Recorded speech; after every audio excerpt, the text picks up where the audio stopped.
the world and getting in terms of in the right hands. And something that I realize is the fact that mental health practitioners, I don't think that they include it in their practice. And you mentioned something very interesting, COPA, and something that I didn't know that it really is really important. People have to recommending like Pierre Corey and the frontline doctors. I told Pierre right to his face, "You got to stop it, Pierre. You're harming patients 90% of the time. Stop it. You can't recommend high doses of vitamin D without measuring intracellular calcium. D's a hormone. It increases calcium. It's irresponsible. It's harmful 90% of the time. And if you recommend zinc and you have copper deficiency, you make it worse." Ooh, dang. Okay, so one other thing I want to talk about real quickly before we go is reducing iron toxicity, because this has really got my goose in the big picture. I've been teaching it for quite some time, and obviously iron is the reason we die. I teach that. The C molecule reduces its ability, reduces iron, used iron Fe2 plus back to Fe2. Now, that's an historically significant statement, by the way. That's my original contribution to the world. And if you don't have the C molecule and you get ascorbic acid, it kills the ceruloplasmin enzyme, which is necessary to take that used iron Fe2 plus and convert it to Fe3 so it can be moved out of the mitochondria into the cytoplasm and not damage the mitochondria. Well, there are several problems that can cause a problem with ferritin. Number one, obviously, is the lack of the C molecule. We die without that. And when you die of scurvy, your ferritin level will be in the thousands. It's just because they can't recycle it. It's just, and ferritin's job is to move the iron not recycled out of the cell. And all the cells in the human make ferritin except the neuron. So I want you to remember that. And so ascorbic acid is even more toxic to the neuron because it destroys the same ceruloplasmin enzyme and it gets into the cell just like glucose, using the GLUT1 receptor because it's virtually identical to glucose.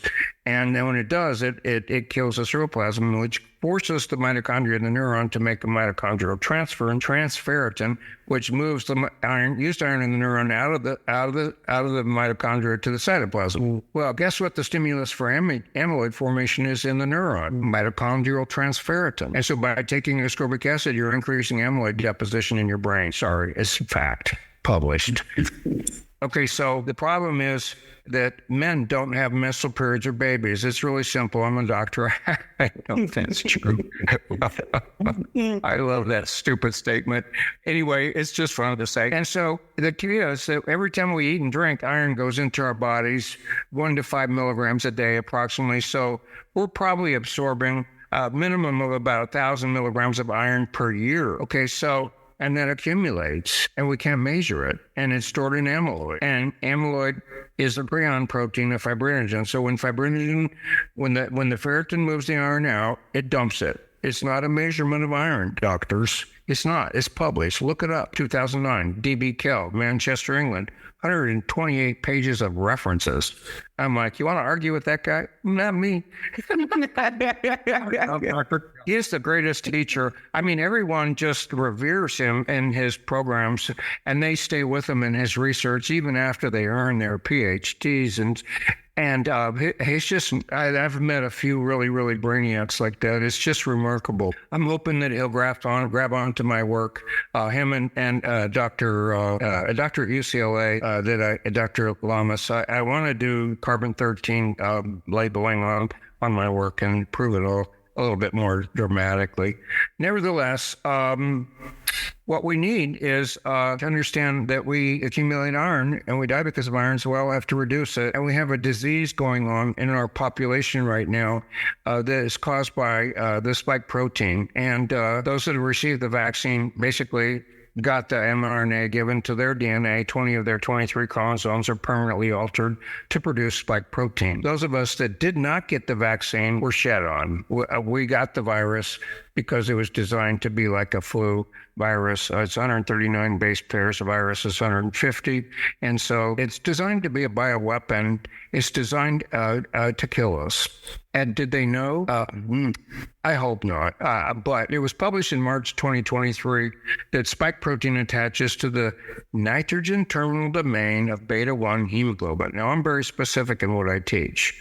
I can't make this stuff up. I'm not that smart. Okay, so the problem is the world missed. And they didn't understand iron. Dr. McCullough says I'm the world's foremost authority. I don't know if I am, but there's so many brainiacs out there. Dang.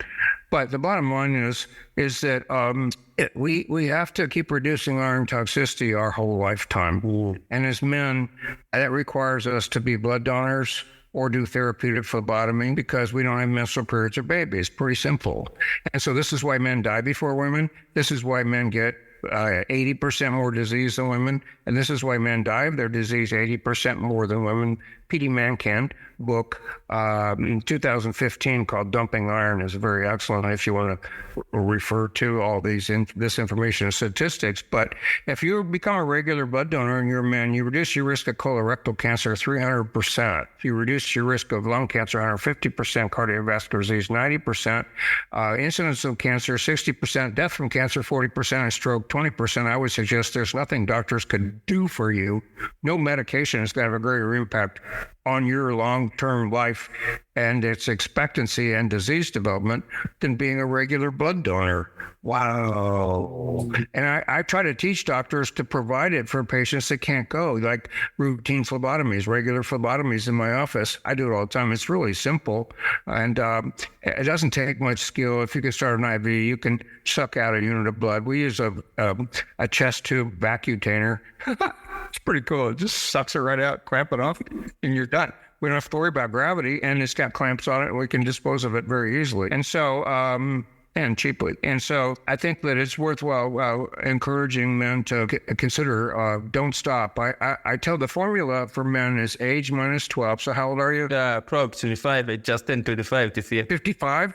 25. 25. 25. Yeah. Did you say today? Congratulations. No, last month. Actually, it was last month. Last month, okay, 25. Well, if you subtract 12, 13 times 2, 26 donations is what you should have already accomplished to remain iron neutral. So if you haven't been doing blood donations and you can only catch up 4 per year because you can only go every 8 weeks, it's going to take you about 8 years to catch up. No, not quite. Six and a half years to catch up. So go tomorrow or today in the blood bank and become a regular blood donor. And don't tell them I sent you. If your doctor sends you, they don't take you. The blood bank, the tech was complaining because they were so busy because I send all my patients. And she says, everybody that comes in, you're your patient. I know you're telling them. I said, I'd never admit to that. Anyway, obviously, the statistics are compelling for the benefit of losing iron. And remember, we can't measure it. And there's no deficiency. It's all copper. Do your air tissue analysis and correct your copper. And you'll have less iron toxicity. And how do we measure iron toxicity? Ferritin, the only blood test that's directly related to all death and disease. For every 100 points it goes up, death and disease goes up 10 to 15%. Wow. And so if you have a laboratory value of 220 and you're a man and you think you're in the normal range that goes to 250, you already have a 20 to 30% increased risk of morbidity, mortality, death, and disease because of iron toxicity. That's actually slide 53 of my lecture. I just want to say that actually, as I've said that, I saw that the time it's up, and also definitely the conversation was more than an hour. And usually I do 30 minutes, and I feel like this initial episode is quite important. And so something that you said that in terms of blood donations, it's something that here in South Africa is very rare. It's not, I would say, it's not promoted enough. There is not enough awareness about it. Probably through this conversation, people will learn to donate more and being able to learn more about iron toxicity. It's something that new to me. And another thing that I would like to mention is that a funny thing is that all the things that you said on this specific episode are the things that I jotted down, things that I would ask you. Fortunately, you came ready to actually provide the information, being able to share some of your expertise. And with those, I would like to say thank you so much for being here. Thank you so much for your information. Thank you so much for your time. I really appreciate it. And so, thank you. Again, through this conversation, I hope people will not just listen to this episode thing that is just another episode. it's not just another episode. It's episode that is very informative. It's really important that you look into your mineral and able to see how important they are. Hopefully people will follow in terms of take a look at your work, and definitely I will share the link of your book on the description and the website that you mentioned earlier. So those are again. We'll be talking more. We'll be talking more about the spike protein disease very soon. I'm in the process now of gathering statistics on what I'm observing, and it's tragic. It's affecting me. I've developed lupus antibody, and I have 3 recurring viral infections that are typical of the illness of spike protein because of the iron toxicity. And iron has 4 different direct pathways to cancer. Direct pathways. It's in my lecture. I can recite them. It's amazing that we haven't grasped this stuff. So remember, whole food. Buy all your vegetables you can at the local farmers markets where they haven't been chilled and killed. And that's a good one. Chilled and killed. It's how a lot of stuff ends up in my book. I'm teaching and it comes out. Next thing you know, that's a good one. I'll have to write that down. Chilled and killed. But it's a problem, and awareness is a problem. And so I actually got really excited when I saw him demonstrate fruit leather on what was it? It was a national morning talk show, TV show, and I just happened to be working on my book, and the TV was on. They started talking about making fruit leather, and I'm like, dang, that's so fantastic. They're teaching that. So everyone pay attention to fruit leather and doing it correctly so you can preserve your C molecules. And if you're taking ascorbic acid, get a ferritin. It's going to be high. Stop taking ferritin. It's going to go down. And make sure you're getting whole C all the time.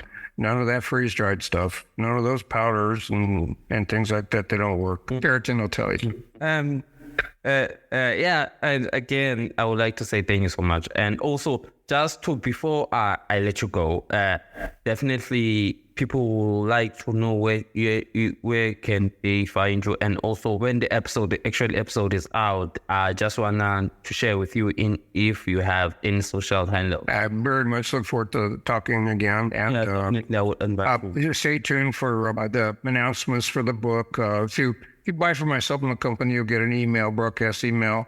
And so that'll be coming up very soon. Joe Mercola says, Robert, give me a heads up. I'll have you on the show. So we'd like to pre-sell it, make it a bestseller. It's the 3rd edition of this message that will never change. This is basic. And I'm like, dang, nobody's paying attention. After podcast, right? Yeah. All right, well, blessings to you, and have a wonderful day. And I look forward to the next time we talk. Thank you. I will definitely hit you with a mail in terms of having another conversation, probably part 2, because I'm quite sure that you have a lot to say on top of what you've said today. So again, thank you so much, Doc. I really appreciate your time. I don't know. It was funny when they asked me to speak for 2 hours in a keynote address. I'm like, I don't know that much. Can we make it an hour and a half? And Mary Kay said, Robert, you could talk the whole day and be teaching the whole time. I'm like, dang, I didn't know there was that much in there. Anyway, I look forward to our meeting again. No problem, Doc. No problem, Doc. And blessings. If any follow-up you want to do with my office,